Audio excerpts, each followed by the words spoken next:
Good evening, everyone. It's 5:31. I'm going to call the meeting to order. We'll start with introductions. To my right, please. Good evening. My name is Ryan Greenfield. I'm the Communications and PR Manager here at BPUB and also serve as the Pubcap Liaison. Good evening, Chester Gonzalez, board member, and I'm a lawyer here in Brownsville. Good evening, Patricia Cavazos. I work with BISD. Good evening, Joe Medrano, small business owner. Eliza Vasquez, Chair, and I represent the commercial real estate sector of the city. Good evening, Luz Marshall, and I work for Brownsville Independent School District. Good evening, Miguel Ángel Patiño. I'm a nurse and I work for Laboratory Corporation of America. Thank you all. I would like to welcome guests that I see in the audience. David Ramirez. He is the CEO of the Board of Realtors. Welcome, David. We'll go on to the approval of the June minutes. We did have some changes. I hope you've had a chance to look at them. If so, I'll entertain a motion to approve. I'll make a motion to approve. I second. We have a first and a second motion. All those in favor, say aye. Aye. Aye. All those opposed? Motion carries. Ryan, we have old business. Yes, there are. Sorry, I had to mute my laptop real quick. I do have a couple of items I wanted to bring up for old business. We are getting the final vacancies filled up for Pubcap. Tomorrow I should be sending out an email to everyone to kind of confirm all of that. And then the other big item that I wanted to bring up, it's kind of old business in that we did a presentation on it not too long ago in regards to the credit card fees. That was passed at the last board meeting, so we just kind of wanted to make sure that everyone was aware of that. At this time, we're looking at rolling that out at the start of the new fiscal year. That would be October. So we're looking at least a couple more months before that would be active. Of course, we do want to remind that that fee would only be assessed for those credit card payments specifically. If someone comes in and pays, via cash, check, ACH, those don't come associated with any fees. So we do still have those free payment options, but we'll be looking at, like I say, next fiscal, probably initiating those credit card fees. And I'm assuming that we're going to post it on social media or website. We'll have something in the insert, the bill insert, to let people know. Correct. We'll have a bill insert that will go in. We'll also update the bill message. And there will definitely be a big social media push as well to make sure that we make as many people aware of it as possible. Okay, good. And that's all I had for old business. Okay, thank you. We'll go on to new business. New business, I do want to remind that next month will be the Pubcap dinner. You'll be getting an invitation for that here soon. That will be the opportunity for us to celebrate the outgoing Pubcap members and also to welcome the new ones as well. So the new Pubcap members will get invitations to the dinner? That is correct. Okay, good. And then the other item I wanted to bring up, it kind of goes along well with the first presentation that we're going into, is we did have a drought informational session, kind of a roundtable session here last week. It involved our general manager, CEO. We had 2 state reps here, the Port of Brownsville chair, as well as the City of Brownsville mayor. It was mainly geared toward key accounts, larger customers. We had a really good turnout. We also had some good coverage from the media in regards to that. She's not here with us this evening, wasn't able to make the meeting, but Griselda, one of our Pubcap members, was able to make that session as well. So it was a good opportunity for a lot of those customers to be able to hear more about the drought and ask questions directly. And while it's the first that we've done, it was kind of an attempt to kind of do a first run and see how it worked. And we're definitely planning on doing future informational sessions as well. If there are any particular groups, segments that y'all think would be a good idea to reach out to, we're definitely we're trying to reach, again, as many people as possible. So we're always up for input that y'all might have. Now, that was different from the SRWA meeting that was held? Yes, it was a little bit different.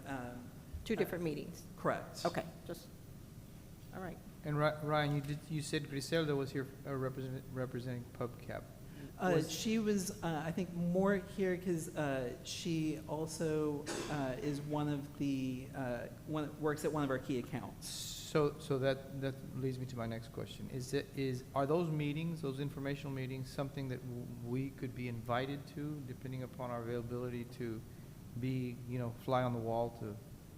Absolutely, we would love to get your input on that as well. We'll make sure that that y'all are included on the invitation list. Thank you. Is that all for new business? Yes, that's it. Thank you. We have a presentation on, update on the drought.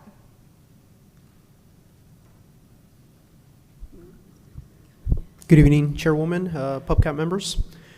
Yes, so this evening I'll go, my name is Lupe Garcia. I'm the Water Resources Administrator for Brownsville PUB, and this evening I'll be doing the drought update. So as of July 6, 2024, the current U.S. share, both at Amistad and Falcon combined, is at 19.1%. We are still below that 25%, so we're still in that drought stage 2. One of the things that I do want to point out is in this next slide. So like I've mentioned in the past, we keep track of every time the numbers do come out. They come out every weekly.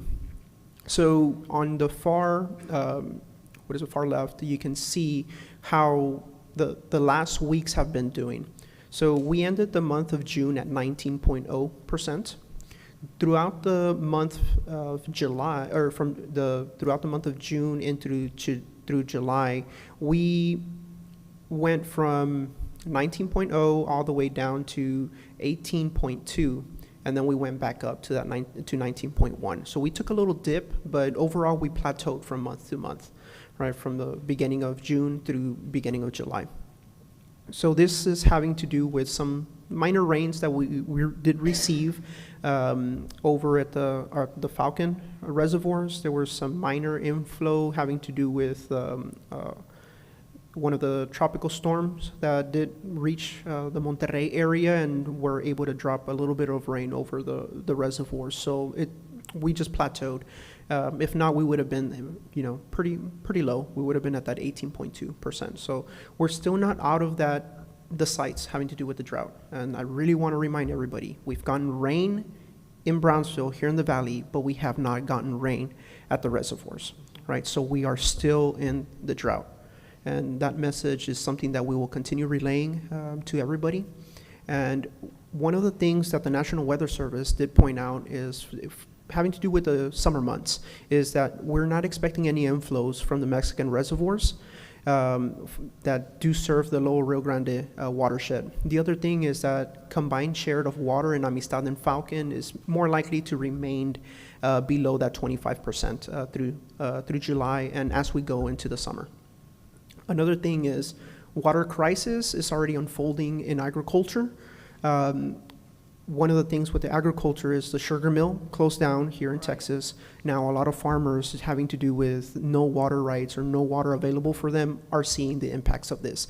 Now, as we move forward with this drought, municipalities will also be seeing, some water crisis being unfolded. So we want to relay that information to everybody. As much as we can conserve water right now is going to help us in the future. And with that, I do conclude my presentation. Is there any questions? Does anybody have any questions? Not at this time. I believe we were at 18.8 the last time we met a month ago. Yeah, that is correct. So very Yeah, little so change. some little rain, did get us to that 19.1. Yes. Thank you, Mr. Garcia. Okay, thank you so much. Appreciate it. Thank you. Next on the agenda is the Consumer Confidence Report for 2023.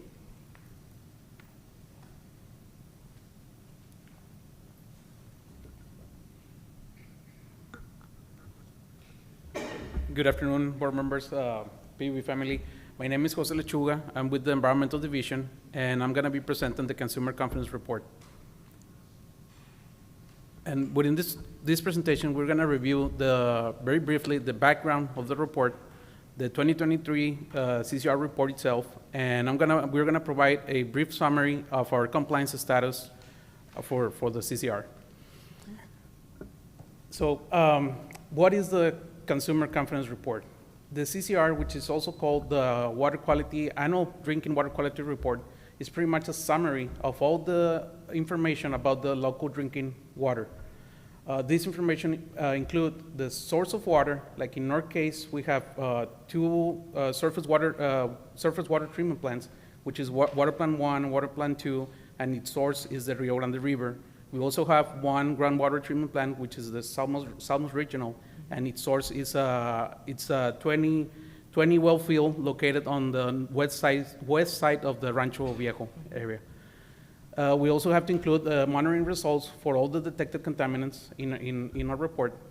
We as well have to include descriptions of any violations, but in our case, we haven't had any violations in the past years. And we have to include an explanation of the additional health information that is required within the report. So all this information and the CCR report is required by the Texas Commission of Environmental Quality to all public water systems for us, like PUB, to generate and provide this report to all of our customers by July 1st of every year.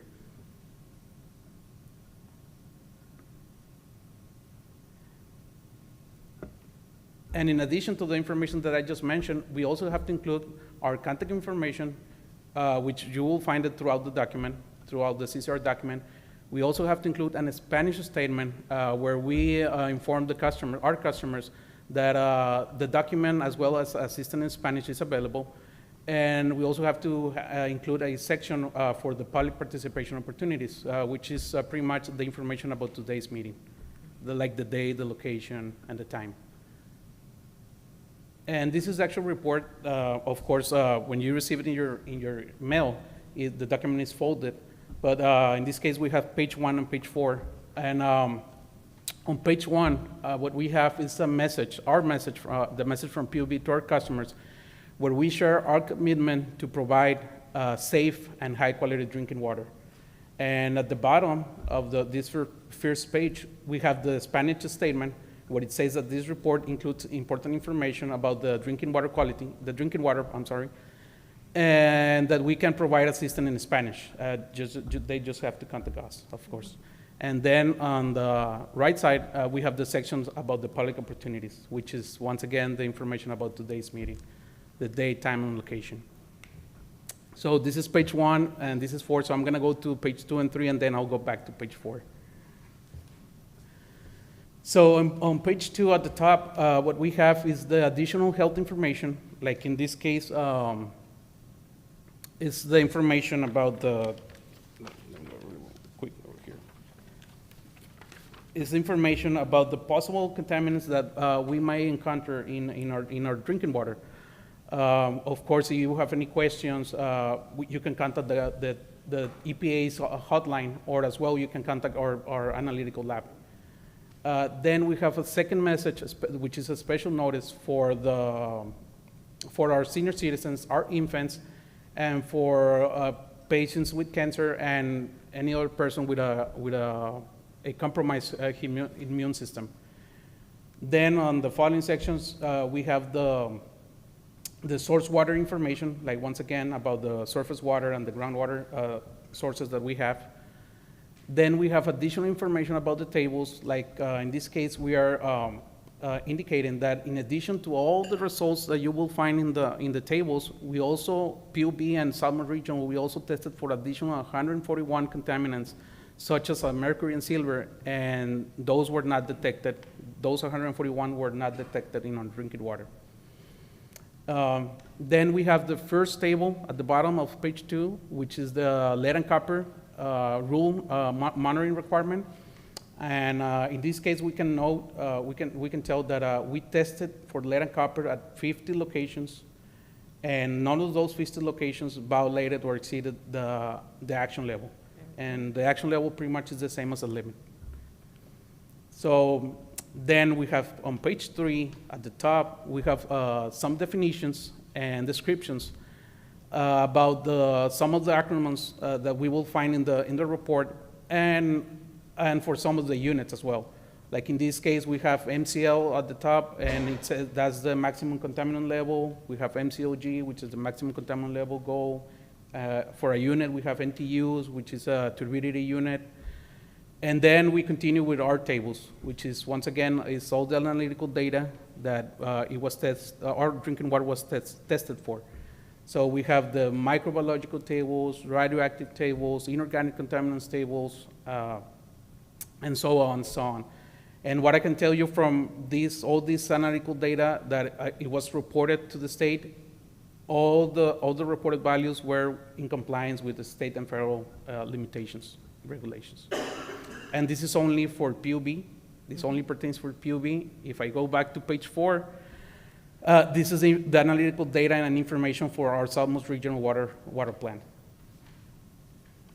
So same thing, we have the microbiological information, radioactive, inorganics, disinfection, and secondary contaminants. And as well, all the reported values were within compliance with with federal and state regulations. And due to this continuous compliance that we have in the past, for the past years, we have been designated and recognized as a superior public water system since 1994. So that's 30 years in a row. And you can verify this information by logging into the Drinking Water Watch system. You just have to enter our name or the public water system ID number, and you will find this information and that recognition right next to our name.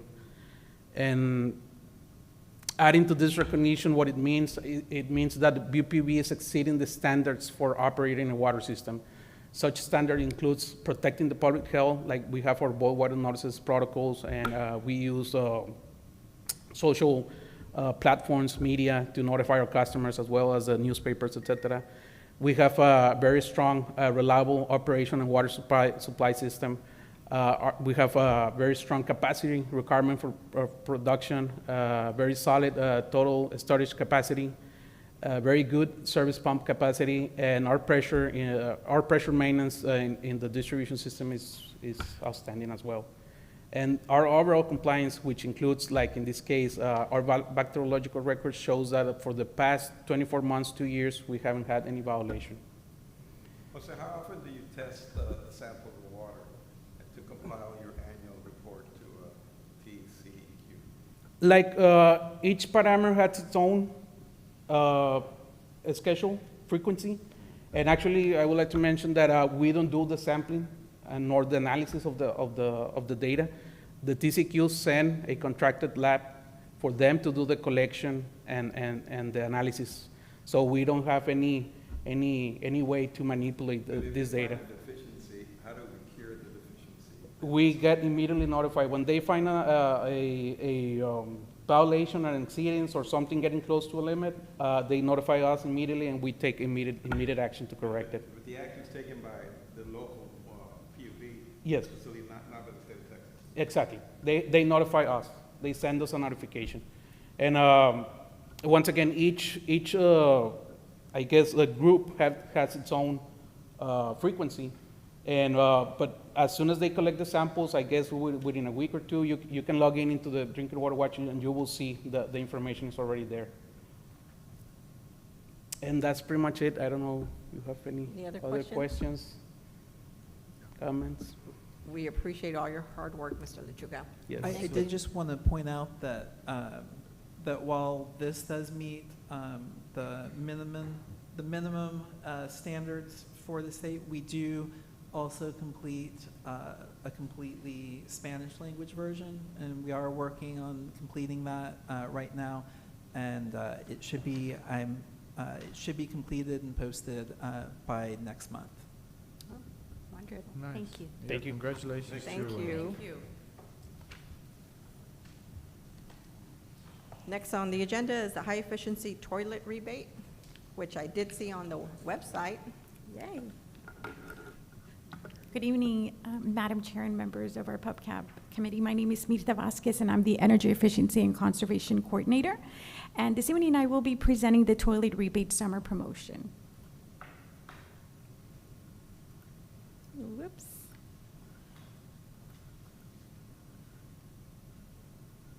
Somebody can help me. I apologize.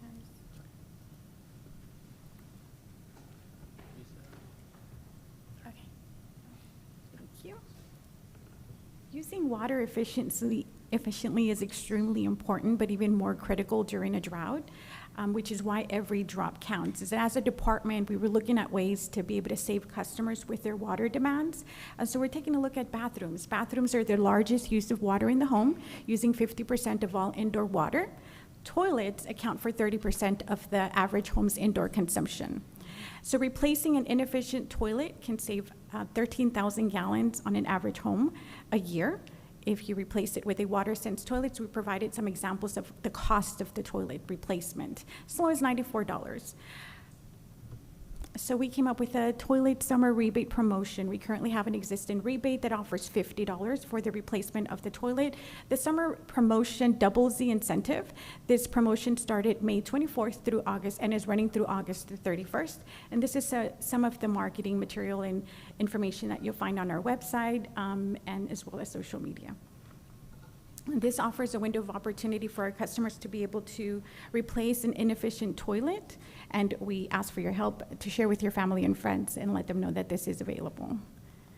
Here's a promotion update. Last year, fiscal year 23, we processed 51 toilet rebates. Currently, we've processed 57. So we know that 24 of those customers took advantage of the toilet rebate promotion. As of the replacement of the toilet rebate promotion through the 12 months, potentially can save 312,000 gallons of water a year. We're currently conducting community outreach and letting customers know. We know that customers communicate differently, not just through social media. So we are out there with our community doing City of Brownsville events. We're at the farmers market and also Home Depot and Lowe's. These are future water conservation efforts that we're working on. A water eco kit that's in process, providing our customers with different items on how they can save water in the home, such as a moisture water meter, different types of aerators, and a shower timer to take quick showers. Additional rebates that are under consideration. We're working on a high efficiency washer rebate, irrigation system rebate, a rainwater collection rebate, and xeriscaping. Any questions? Sounds like a great program. So then if a customer wants to take advantage of this, do they need to bring you the receipt where they purchase the toilet? Thank you for that question. Our applications are currently on our website, and they can also pick them up at our front desk. The application does need to be completed with the addition of an invoice to be able to process the rebate. It's a credit rebate on their account. Oh, okay. Thank you. Any other questions? Thank you, Ms. Vasquez. Thank you. Thank you. Great program. Thank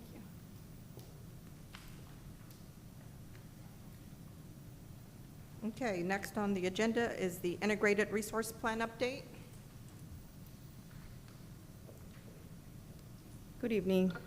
My name is Lina Alvarez. I am BPUB's Energy Risk Manager. Today, I will be presenting some integrated resource plan generation options, and then at the end, we will provide an update on the integrated resource plan.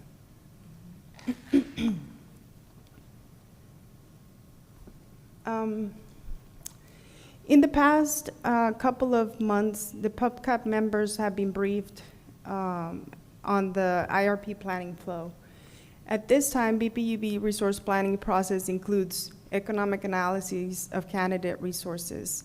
Some of the items we'll be looking at as a group will be considering the economically attractive options of generation to meet a given size of megawatts requirement, as well as considering the stakeholders' interests based on environmental options or other reasons as well.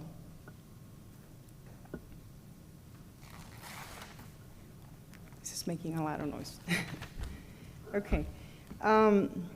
The U.S. Energy Information Administration, or EIA, produces periodic reports on the installation and operating cost of traditional and new generation types. These are standard reports available for the public and utilities and includes generation cost as well as other data that is beneficial when evaluating resource options. And we'll take a look at some of them. In gray, you will see a short list of gather information from the EIA website that we consider might be options for the integrated resource plan. Some important items to consider, of course, is the size of those, right? Large resources are likely to be attractive only if additional utilities can be found to share the capacity. Resources smaller than 10 megawatts are not likely to be attractive due to the greater complexity of having to install many of them throughout the city. And it is important to limit the total list of evaluated resources to be able to manage the amount of items that we will be evaluating. So keeping all that in mind, if you can take a look at the third column, I guess the first column is the technology, the different type of generation sources, and then the size is the third column to your right. After that, you will find that there's a lead time, and I think this is important to keep in mind because some of this generation we will not be able to implement it the very next year. It will take years, and this is like the best outcome that you see in this report, considering that everything lines up and you're able to schedule it. And then on the right-hand side, on the other side, I think it's important to consider the items listed on the right-hand side. Of course, the cost to build the plant, it's highlighted on the 6 column, and then the last 3, this is pretty much the cost to operate the plant. So all those will be considered during the economical analysis of the generation resources. The next slide, this one is a simple cycle frame gas turbine, and this form of gas turbine is custom designed for power generation and is larger than the regular gas turbines. The word frame actually stems from the larger frame and related structural components that are heavier than combustion turbines, as an example. Similar to an aeroderivative turbine, which we'll review shortly in the next couple of slides, each unit is connected directly to an electrical generator to produce electricity, and we'll go through a model shortly as well. So some of the pros from having this type of generation, they're efficient units, they're dependable units, they last for many years. And some of the cons is that it's a larger unit. All the equipment is larger, it requires fuel. It's a fossil fuel unit, so there's emissions to it. The next slide, this one is for wind farms. And this one uses wind, of course, to turn a smaller electric generator on top of the unit itself. The length, shape, and weight of the blades are carefully optimized to maximize wind capture. And most of the wind turbines can be rotated to face the wind to maximize output. Some of the pros to that is that they have low total cost per unit of energy produced. They do not require fuel. They're renewable sources, and therefore there's no emissions. In terms of cons, they're not very dependable. They may not produce energy exactly when we need them to produce energy to meet our demand. And the land use, there's issues with that because, of course, they require a certain circumference around them in order for them to function. So those are the cons. The next slide is for solar, and solar panels convert sunlight directly into electric energy. Some of the pros of that, they do not require fuel, of course. They are considered renewable generation, and there's no emissions with them. Some of the cons, they're not dependable, therefore, they may not produce energy when needed, and the land use as well, they do require quite a bit of land, and we'll see that comparison in the next couple of slides.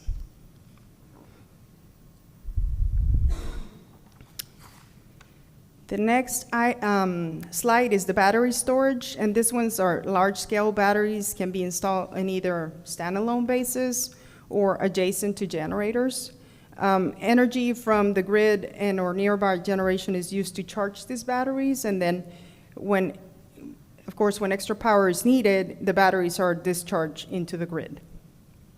Some of the pros of this type of generation, they do not require fuel, there's no emissions. Some of the cons, they require power from the grid to charge the batteries ahead of time. There's a limited output time, typically rated for about 4 hours. And the technology is complex. And there's fire risk, of course, with any battery, and high land use for short duration of output. The next slide is the simple cycle aeroderivative gas turbine. And for this one, they're very similar to the aircraft engines. They have a design history from our air flight industry type of design, I guess. Each engine is connected directly to an electrical generator to produce electricity as well. And some of the pros of this type of generation is they can be added in smaller sizes, and they're dependable, they're operating flexible, their operating aspect of it is pretty flexible. And then some of the cons is that it requires fuel, and this is a fossil fuel unit, and there's emissions for them. Okay, this is to try to give you a better idea. I included this slide in here. The way the generator works, and I'll run you briefly through an example as to how this will work out. The air intake takes or draws the ambient air, and the compressor increases pressure or compression around it, which in turn increases its density and temperature as well, right? By decreasing the volume per cycle. That's how he does it. And then that compressed air is fed into the combustion. I don't know if you can see the combustion chamber. And pretty much once it's there, the fuel is then added and the combustion takes place, which increases both the temperature and the volume of the gas mixture that's in there. Then the gas is then expanded through the turbine. It goes to the next section, this section right here. And then once it's in the turbine, it pretty much makes the blades of the turbine and the shaft rotate because of the pressure and the gas pressure that's going in there. And energy is generated as the shaft moves. Once it gets to the generator, there is some pretty much the generator has large magnets surrounded by copper wire coils, and it converts mechanical energy into electrical energy. Did the mic go out? Okay. So that's the way, in summary, that's the way the generator works. just to try to provide an example. Can you all hear me okay? Can you all hear me okay? Yes. Am I loud enough? Okay. Yeah, you're fine. Okay, perfect. So then, this is an example of what it looks like, because in the other one's more cartoon type of style, and we wanted to provide you a better picture of it. And so this is what it looks like, of course, if it's cut in half, right? Those are, you can see somewhat of the shaft, somewhat of the blades as a generator. This is a sample similar to what we have in Silas Ray Unit 10. Oh, wow. And then this is the combined cycle gas turbine. We do have a combined cycle gas turbine. We have Unit 9 and 6 combined generate electricity as well. Where So- are those located? In the Silas Ray power plant as well. So the combined cycle gas turbines have extra equipment to produce steam from the waste heat from a simple cycle turbine. So it's two, it's a steam turbine and a simple cycle turbine together. And then they're able to generate even more than if we were to have only a Unit 9 by itself. We're able to generate more megawatts having them combined. And I'll run you through an example briefly. The steam is fed pretty much into a separate steam turbine, and then it drives the second electric generator, and that extra power that is produced makes the unit more efficient. Some of the pros, they're efficient units. Some of the cons, they're more complex, they're larger, less operating flexibility, it requires fuel, and there's emissions to them. It's a fossil fuel unit. Okay, so the next slide, this is the example, cartoonish as well. So it pretty much does the same thing. This is the example that I provided earlier for the gas turbine, but now it includes also the steam turbine. And now that, as you put them, as they come together, they are able to become more efficient and generate more electricity together rather than just having one generator. Okay, I wanted to provide this slide here just to give you an idea that although we saw what a generator looks like, there's a lot of other infrastructure that goes along with a generator. So we have to, especially for a combined cycle, we have to have a heat recovery steam turbine or generator as well. And there's a lot of other units. So this is like the intake that I was mentioning about for the air. And then there's the gas turbine right there. We see the steam turbine generator. And then there's the HRSG as well, is the heat recovery steam generator. That's what it stands for. And then there's other products or items that are needed as well in order to have those generators running, just to try to provide you a complete picture. So although the generator doesn't seem as big, there's a lot of other infrastructure that goes along with that generation. Okay, and then last but not least is the internal combustion engines. And there's different manufacturers for this ones. There's Wärtsilä, there's Caterpillars, and others. That these units are pretty impressive. They're reciprocating engines. They have pistons and are similar to the engines on trains. They can be added relatively quickly in modest incremental sizes, and each engine is connected directly to an electrical generator to produce electricity as well. Typically, a set of multiple engines is located in a building with noise suppression features on it. And what I like about these units is that they're modular. You can add as you move forward with them. You can decide to first have together or put together a couple of units and have 60 megawatts. If you can find some that are 30 megawatts, or if you want to go with 10 megawatts, they also sell them in those sizes. And then as you grow, you can add more to it, as long as you have the infrastructure for them. And you can put them all line up just like they are on the picture. So some of the pros, they can be added in small sizes, as I mentioned. They're dependable, they're flexible. And some of the cons is that they're more expensive per megawatt than gas turbines to install. And it requires fuel, and there's emissions as well. This is a side-to-side comparison of the units. So we try to put them together to try to give you a better picture as to what the units have to offer in terms of installation cost, operating cost, dependability, flexibility, emissions, and land use. Notice that wind and solar, because it requires a lot of land in order to be able to have this type of generation, they score pretty low on anything related to land use, flexibility, and dependability as well. So on the right-hand side, the last three, those are pretty much no emissions. On the left-hand side, you see the combustion turbines and the reciprocating engines. And they score pretty high for the most part, more so the combustion turbines than the renewable generation. Wow. And this is, I think is the last slide before the questions. Yes.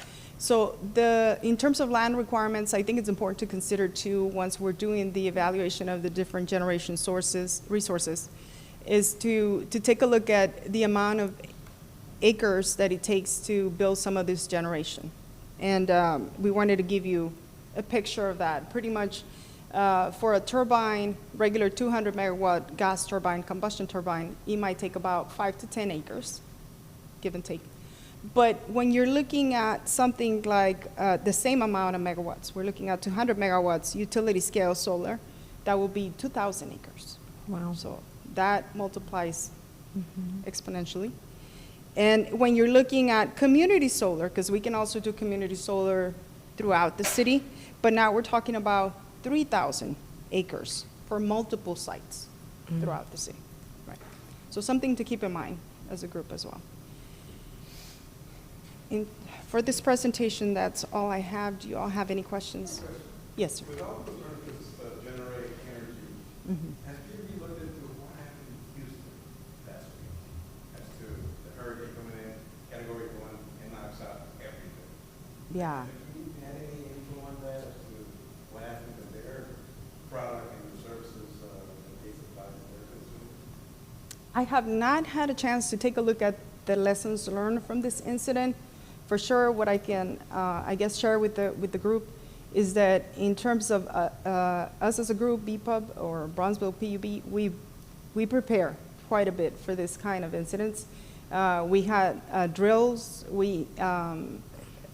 Ms. Minor, I guess, can share some of that, but we prepare and we have plans in place. We also are part of the TX-MAG group, which is a group of utilities that in case of an incident or a situation like this one, they will come and assist in the process. If our crews, let's say it might take the crews 10 days to repair or to bring up customers, we have that capability of calling on them and they will send some crews in and assist the public. For us, it's important, of course, to try to keep that, and I believe for everybody is. I'm not too sure about their situation. I really couldn't share on that. But on our case, I think we're doing a good job. And it's my understanding we didn't send crews from PUB, but we released contractors to help out, right? That's correct. That's as far as I understand as well. I don't know if Ms. Minor or Mr. Dombrowski would like to share any of this, any more information. The last I heard, the governor was thinking of filing a complaint with the Public Utilities Board for the way CenterPoint Energy handled the situation in Houston. Sure. Mark Dombrowski, Chief Operating Officer. So principally what's happening in the Houston area, it's not generation, while certainly some generation is down. The real problem is transmission and, to a lesser extent, distribution.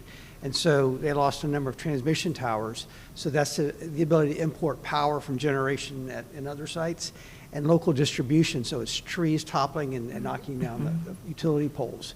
And so you can imagine something that might have taken 6 months to a year to build, and you have to try to rebuild it in a matter of days. And so that's the problem, just a widespread damage. It wasn't so much generation going down that was causing the outage. So.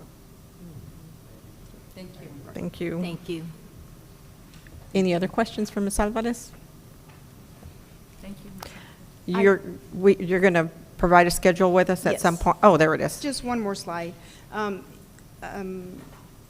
I wanted to provide, so we're finalizing, provide a quick update on the integrated resource plan, but we are finalizing the contract. As a matter of fact, we're supposed to receive the final draft tomorrow morning, before noon.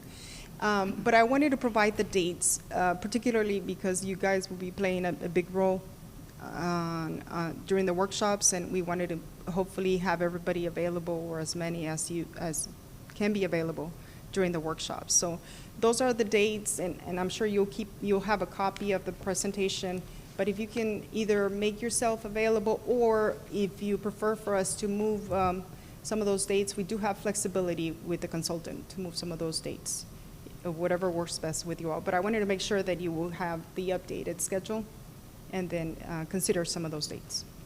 So these are 4 workshops that we will have to attend. It's not picking one of the 4. Right. Okay. The plan is to have as many as can attend available.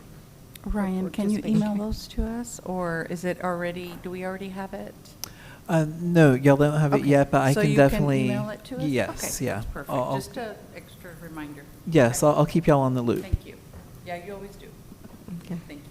That's all. Thank you, Ms. Alvarez. Thank you. Thank you. Thank you all. Have a good night. Great presentation. Thank you. Do we have any public comments? No, we didn't have anyone sign up for public comment, but if there's anyone here who would like to make one, now would be the opportunity. I was going to say that at this last board meeting, the board did ask me how we could get more members of the public to attend Pubcap meetings. So I just want to remind everybody to invite people to come to the meetings, to post it on your social media. It's not on the website. I would like to see the meetings on the banners on the website. We can look into The regular board meeting and also the Pubcap meetings. If Sure, we could keep that on the website, it would be constant reminder to PUB customers about these meetings, because they are open to the public, and we're here for the public. I can definitely get with digital Thank you. information platforms on some ways that we can do something to provide a little bit more exposure for the meetings like that.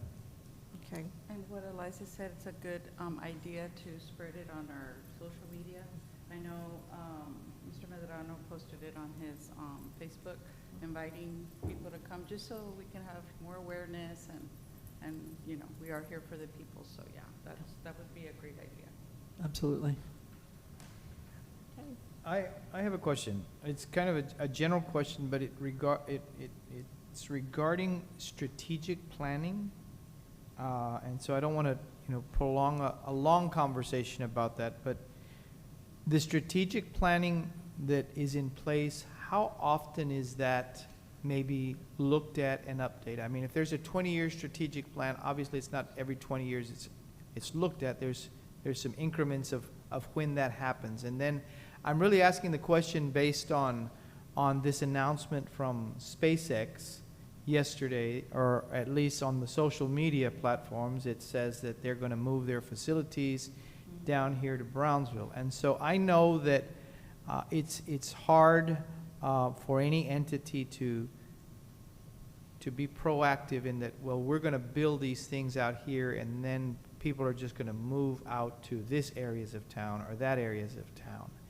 And so I know it has to be a team effort.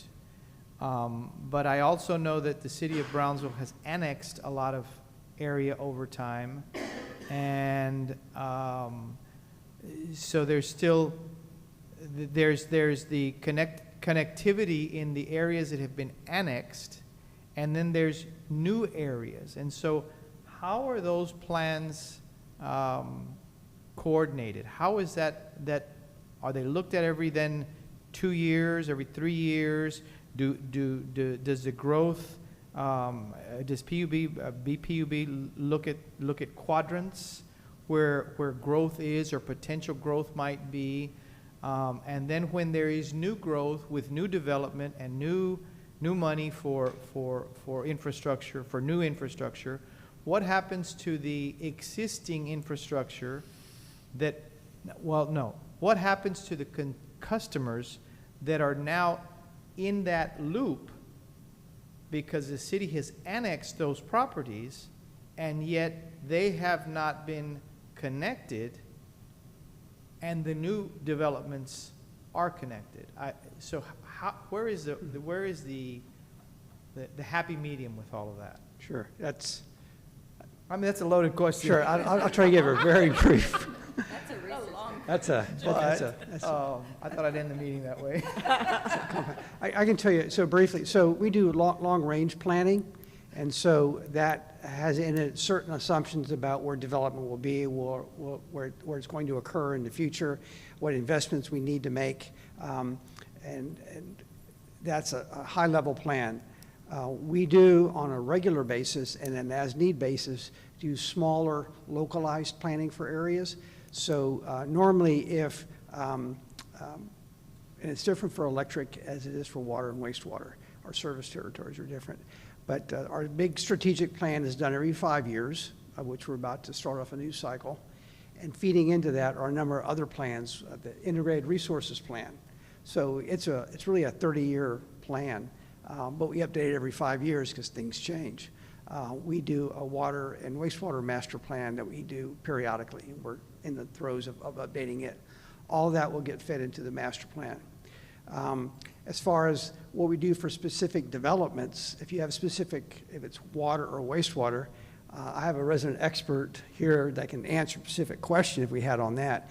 But generally, when a new development goes in, whoever that developer is required to run new service to and through their property, so that we can continue that. When you annex a new area that does not have service, oftentimes that area will continue to not be served until we get a grant money or someone pays to extend those services to that. That's not a part of the annexation. If a new area comes in, they also pay an impact fee. And so that is to expand the service, not necessarily service to the customers, but you may require a regional lift station in the future or something like that. Those impact fees can be paid for new development in those areas. And those are paid by developers and builders as they add these new developments around town. Okay. Is that high enough for you, or? That answers part of the question. Okay. Part of the question. I guess I'm speaking in terms of some of the areas that have been annexed that are on septic systems. Right. Do they continue to be on septic systems? If the properties are sold, then what and they're in the city, they've been annexed, but there is no sewage service on a property. Yeah.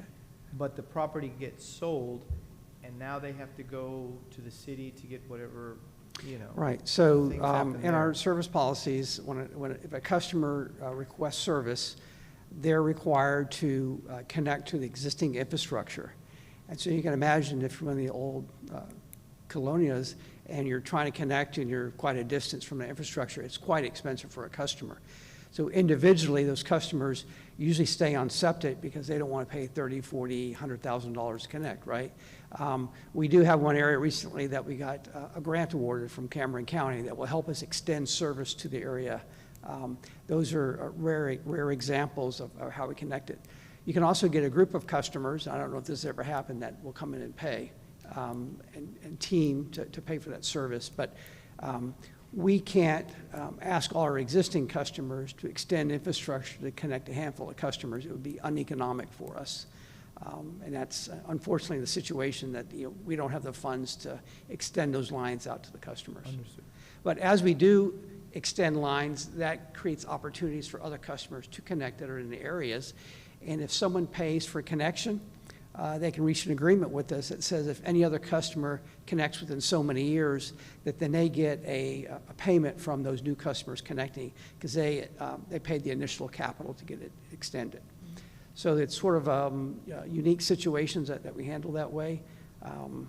We do have policies in our water and wastewater service policies that are out on our website. We can provide you a copy of that, help explain some of those situations. Thank you. Okay. Thank you. Thank you. Anything else? I will remind everybody that today is our last meeting for the year.